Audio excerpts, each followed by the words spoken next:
એની હારે કોણ છે? ઓય દાદા, મહેમાન આવ્યા. એલા કોણ મહેમાન છે?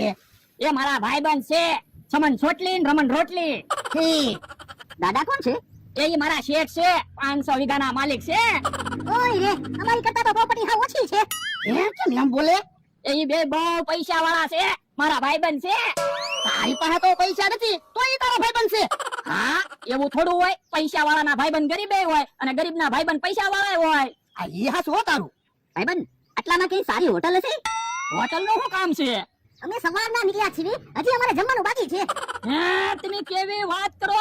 તમે મારા ભાઈબંધ છો, તમારે મારી વાડીએ જ જમવાનું છે.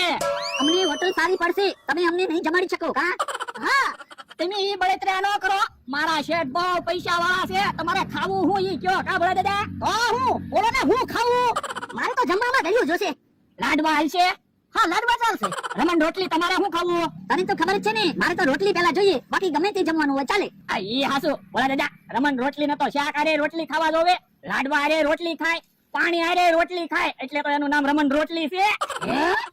રમણ ચોટલી બોલો, રમણ રોટલી તો પછી આપણે અહીંયા જમી લઈએ. હા, રમણ રોટલી ભાઈબંધ તાર કરે છે તો અહીંયા જમી લેવી. ભલા 200 રૂપિયા આપો, હું લાડવા લઈ આવું. હું લાડવા લઈને પાછો આવું ને, કે તમે શાક ને રોટલી બનાવી રાખો. એ હારું. કોક દિવસ અમારા ગામ મહેમાનગતિ આવો, તમને ખબર પડે મહેમાનગતિ શું કહેવાય. એ મારા હારે ક્યારેક આવી. તમે આવો ને ત્યારે તમને ખબર પડશે. ટેબલ ઉપર કાજુ, બદામ, કિસમિસ, વરિયાળી, ધાણા, મુખવાસ આવું બધું અમારા ટેબલ ઉપર પડ્યું જ હોય. એ વાંધો નહીં, તમે બે વાતું કરો, ત્યાં હું રોટલી શાક બનાવી નાખું. કોઈ વાંધો નહીં. ચમન ચોટલી બોલો, રમણ રોટલી વાડી બહુ સરસ છે કા? તો થોડા દિવસ રોકાઈ જવું છે અહીંયા. જો જમવાનું તો થઈ ગયું. હા, હો જમવાનું તો થઈ ગયું, પણ કેહા કાકા ને જમરૂ કાકા ને એને ખબર ન પડી ગઈ હોય તો સારું. હે, બકુલ ને મમરો તો એની જગ્યાએ નથી, પણ એની પાસે પૈસા આવ્યા. હવે ઈ થોડા અહીંયા ઉભા રહે. જો બોલો, આપણને છેતરી ગયા. ઈ મારે કાઈ ના સાંભળવું, મારે પૈસા જોવે. પણ બકુલ ને મમરા ને તો ગોતવા દે, પછી એની પાસેથી પૈસા લઈને તને પૈસા આપીને. પણ આમ વાતું કરે થોડા જડશે. ઓય પપ્પા, 1500 માં એટલો બધો ઢેકારો હું કર્યા કરે? તો પણ બકુલભાઈ ને મમરાભાઈ ને ગોતો ને. મને તો એવું લાગે ઈવડે ભોળાની વાડી હશે. હા, હાલો ડોરાની વાડીએ જવી. હાલો. રસોઈ બહુ સરસ બનાવી છે હો. લાડવા કેમ છે? લાડવા સરસ છે. આ તો શાંતિથી જમજો, શરમાતાની. ભાઈબંધ, તારે ક્યારેય પૈસાની જરૂર હોય ને તો મુંજાતો નહીં હો, ફોન કરજે. 1-2 લાખ અમે તરત મોકલી દેજો. કા ચમન ચોટલી? હા, હો રમણ રોટલી, આપણો ભાઈબંધ છે, એને મુંજાવા થોડા દેવાય. એમ તો મારા શેઠ હારા છે, પૈસાની ના ન પાડે. એ ભોળા, બકુલ ને મમરાને જોયા? ના ના, બકુડાનું મમરાભાઈ નું તમારે શું કામ છે? એ ઈવડાઈ અમને છેતરી ગયા, મોરસાની બદલે ગુલાલ દઈને હોયા ગયા. હે, પણ તમને ખબર છે બકુડો મમરાભાઈ બધાને છેતરે તો એની પાસે હું કામ વસ્તુ લ્યો? મારા 1500 રૂપિયા ગયા. તો પણ બકુલભાઈ ને મમરાભાઈ ને અમે નથી જોયા. ગોતો ક્યાંક, અમારે તો મહેમાન છે. હે ભોળા, કોણ મહેમાન છે? એ મારા ભાઈબંધ છે. હાલો વાડીએ વ્યા જવી. વિચારીએ બકુલભાઈ ને મમરાભાઈ પાસેથી પૈસા કેમ લેવા. હારું હાલો. કોની વાત કરતા હતા એ લોકો? એ અમારા ગામમાં 2 છોકરા છે, બકુડો ને મમરાભાઈ. એ બધાને છેતરતા જ હોય. મને કેટલી વાર છેતરી ગયા ને.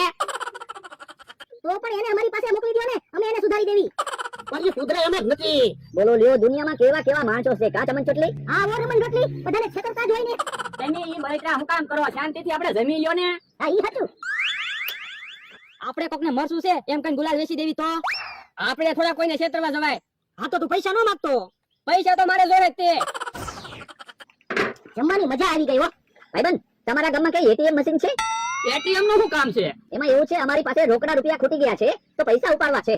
તો એટીએમ મશીન તો અમારા ગામમાં નથી. એક કામ કરો, મારા શેઠ પાસેથી પૈસા લઈ લો, પછી તમે એના ખાતામાં નાખી દેજો. ભાઈબંધ, તારા શેઠ પાસે 5000 રૂપિયા નહીં હોય. હવે ઈ 500 વીઘાના માલિક છે, 5000 રૂપિયા તો હોય જ છે ને કા ભલા દાદા? હા, આલ્યો 5000. કોઈ વાંધો નહીં, કાલે તો અમે એના ખાતામાં નાખી દેશું. તો ભાઈબંધ, હવે મેં નીકળવી. ઉભા રહ્યો, હું તમને સ્ટેશન સુધી મૂકી જાઉં. સારું, ચાલ. સ્ટેશન તો આમ છે અને આમ ક્યાં ગયા? બકુલભાઈ મમરાભાઈ ઉભા રહ્યો, મને તો પૈસામાં ભાગ આપો. અમે ક્યાં બકુલભાઈ મમરાભાઈ સેવી, સમન છોટલી ને રમણ રોટલી સેવી. હવે મસ્તી હું કરો? લાડવા તો ખવડાવ્યા, હવે પૈસામાં મને ભાગ આપો. હાલો, પૈસામાં તને ભાગ નહીં મળે હો, તને અમે લાડવા તો ખવડાવ્યા. એમ નો હાલે બકુલભાઈ મમરાભાઈ, તમારે મને પૈસા તો દેવા જ પડશે. હે, તમે તો ઉભા રહો. ભાગો ભાગો ને. હે, દોહો જામ મહેમાનની વાહે ધોડે.